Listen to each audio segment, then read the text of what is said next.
If you're a busy family trying to buy a home and you feel behind already, this video is your calm plan. I am going to walk you through a simple week-by-week timeline so you always know what to do next without living on your phone. I am Dominique, a homeschooling mom of 3 and your real estate advisor. Welcome to Homes with Dom.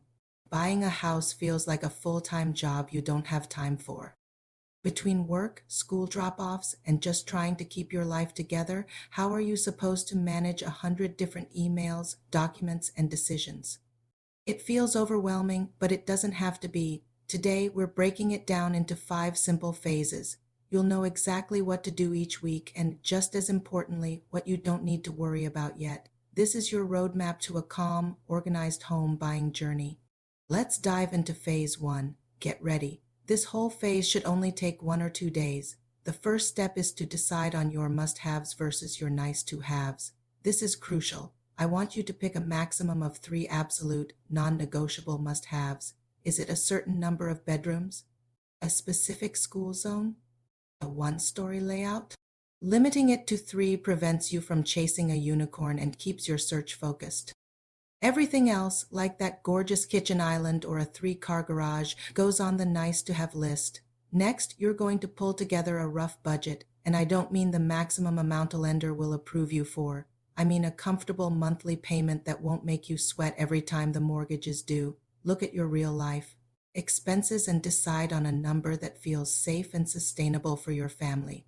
This is your number, not the bank's. Finally, the most important step for busy people: choose your dedicated decision hours for the week. This is your protected time to deal with house stuff. Maybe it's Tuesday and Thursday from 7:30 to 8:15 in the evening after the kids are in bed. Block it out on your calendar. This prevents real estate from bleeding. Into every free moment you have, you'll review listings, sign documents, and make decisions only during these times. It's a game changer. Now we move into phase 2, pre-approval and planning, which should take about 2 to 5 days. Your lender will need some documents. Don't let the lists scare you.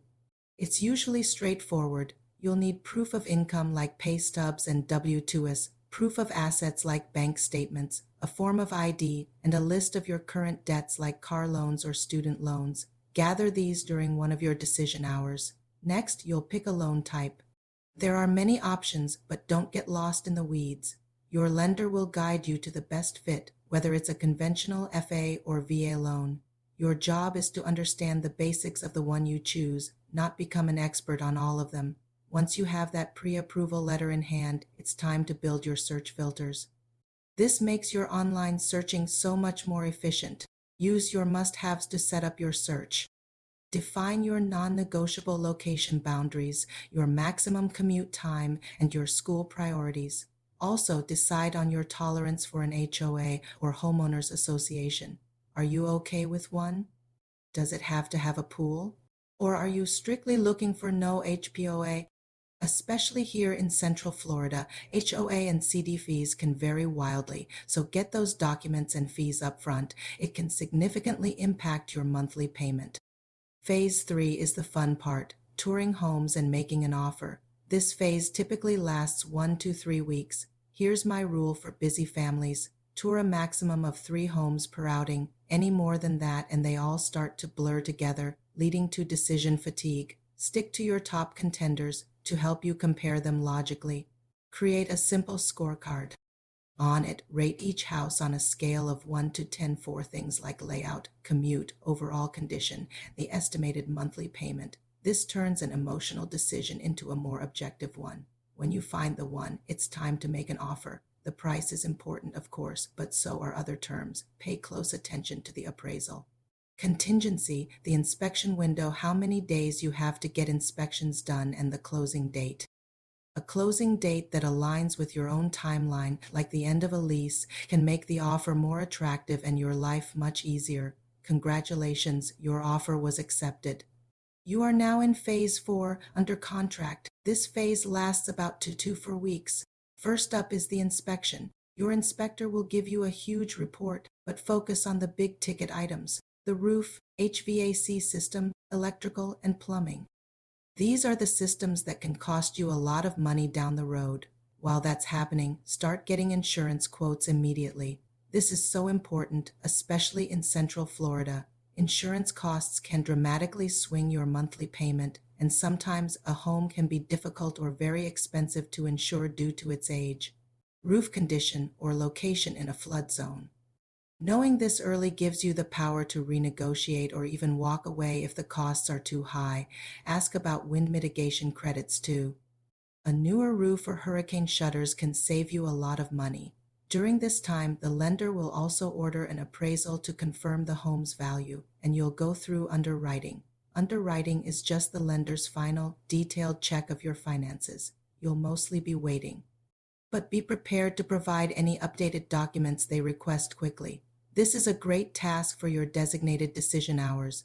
We've made it to the final stretch, Phase 5, closing week. This is just a few days of final preparations. You'll do a final walkthrough of the house 24 to 48 hours before closing.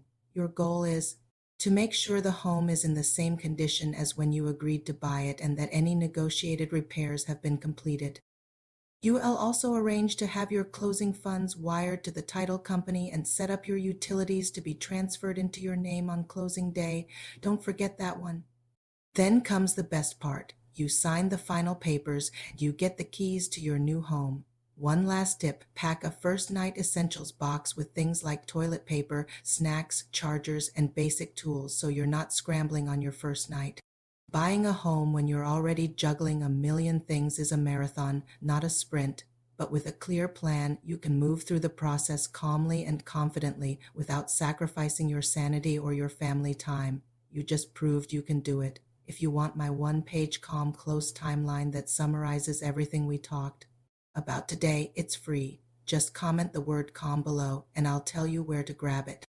And if you're looking to buy in Central Florida, I'm happy to help you build a simple, personalized plan that fits your schedule.